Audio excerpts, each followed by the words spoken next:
Well, good morning. Here we are at the claim again. Just wanted to show you an update up here on the ledge where all the tailings are. If you've been following along, I appreciate it. Put a couple videos out on this spot. And I've shown you these boulders up here. There's actually a nice line of boulders all the way along this ledge. So anyway, I wanted to give a few updates. My friend came in here and he cleaned this out. He's going to work on this little area. Looks like it's a little ditch, I don't know, runoff. It's got a giant boulder. He's going to pop that rock with his Sierra Blaster and maybe those two. So that'll be really interesting to work something different up here on the high side. You see the tailings everywhere. Kind of a steep entryway, but as the day goes on and my knees and everything loosens up, it's not so bad, but in the mornings it's a little rough, and at the ends of the trips it's rough. So anyway, if you indulge me here, you can see what I've been doing. There's a really big rock right here that brought me over here after my first site, which is upstream a little ways around that corner. So I've had some luck here, a few $100, and there's a big deposit right there that's got lower grade that I'll run eventually. But we're here for the shade, and this ledge, the shade in this ledge, there's the tailings up there where we just walked down from. Still giant boulders. So I figured, what the heck, we're in the heart of gold country, so if anywhere I might stumble upon something, it would be here. We found some, we know this was 1800s when this was worked, so that's the ones you want, is because they were kind of less efficient then. Won't call them sloppy, they were just less efficient and more picky, really. So hopefully I'm showing you hard pack. See that down in there? So there is a depression here on the bedrock. We're slanting upward from the creek and we're below a tailings pile.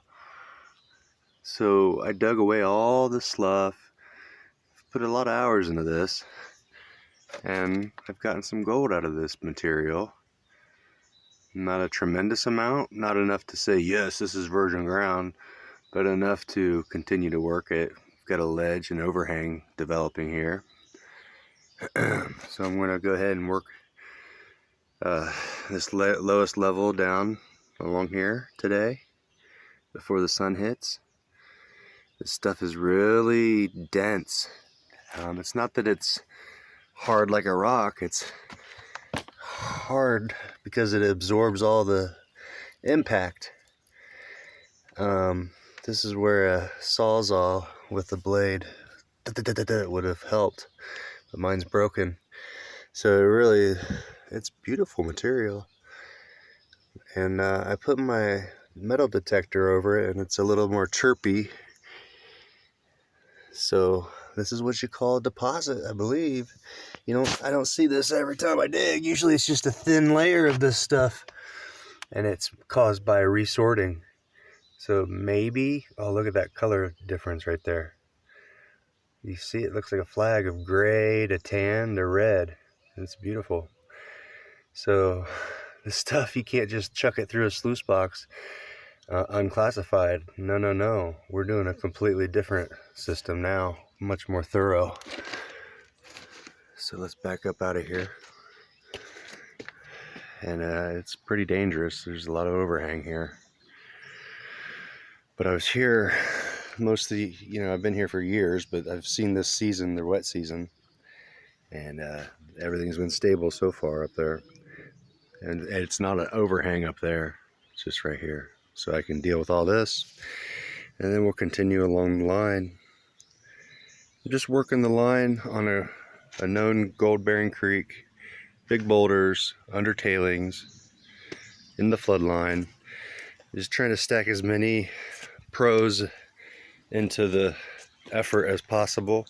You all know about my tools I use, but I'd like to show you a few more tools here, because when you're dealing with hardpack, a dredge will disrupt it as it goes through the hose, the tubing, but you gotta classify this stuff. So I've got this brilliantly sized classifier here, and it's about 1 inch in the diagonal, okay? So it's got a little reinforcement down there to keep it from breaking. And basically fill up a 5-gallon bucket, not fill it up, halfway up, 2 of them, walk it over here. After I beat the crap out of that, and it beats the crap out of me, I gotta use my left hand more often. My right shoulder is killing me.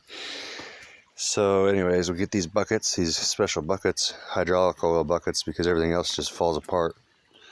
And then we get into these hard plastics here. We use a lot of hard plastics here in our system. $10 from Home Depot or Lowe's. And then bam, you can really shake the crap out of it in here and let it sit and dissolve for a minute while you walk away. Shake the crap out of it. So I just been really washing them a lot better. My biggest piece would fit through that, would go through that. And anything bigger should be visible and will end up in this pile over here. And I'll detect that. And I look at it and I'm going to wash it off again. So this is what you're left with. The pay dirt, the 2X to 3X concentrated. It's dried up a little bit now. It was more sludgy yesterday. See that? You get a lot of silt. And then, you know, as I tip it over, which is super heavy, I can fit about 5 rounds of 2, which equals just 5 buckets. And then this is distilled down to about 2.5 to 3 buckets. So it's like a 2X concentration. And we get a lot of the silt out of the way. It's because it's really clay in there. Even though it looks like soilish brown, it's really clay when it's wet. So that's what we're doing. We're being more methodical, running less buckets. But the pay dirt dictates that you should. When I was running this material, it wasn't nearly as tough as this, although it was pretty rich. Certainly I would have gotten more had I used this method the whole year. But when the river's running good, you want to take advantage of that instead. But right now, the creek it's not a river or a creek. I guess it's a creek still. But sluicing won't work in this low flow. There's just not enough. So what we're going to do is do a little pump job. We'll shift it over here so it's filtering through the gravels. But I've already been here a day and I've just been making this pay dirt and plugging away at that irony orange and then the lower level.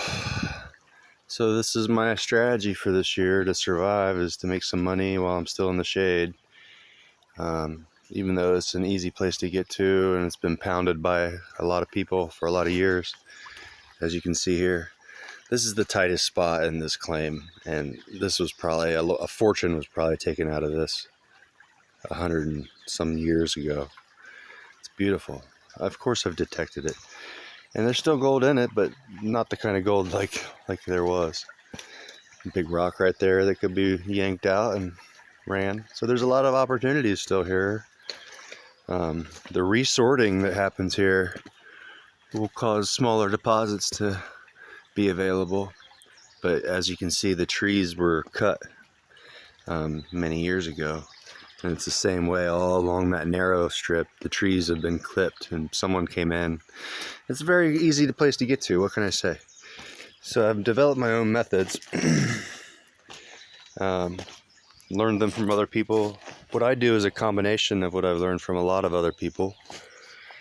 And I've also distilled it down. I don't use everything that those other people, I just use the best of what the other people showed me. Big old tree here. People have worked for hundreds of years, but I'm not going to. I'm not interested in that tree. But we're just gonna run down here, keep going. All right, well, thanks for joining me today. The bottom line is you gotta be adaptable to the situation. So today I'm gonna have to adapt and use my left arm. Give my other one a break. Get another look at the pay dirt here. It's weird, you know. Every pay dirt is its own thing. I mean, you're always looking for similarities and trends. But I guess this is what you call the good stuff, the hard pack. And I usually just see a little bit of it, a little line of it, and I get gold. So hopefully we'll get a gram or two today. We'll see. You never know until you run it. That's the whole point. All right, wild ones. Thank you. I'm out.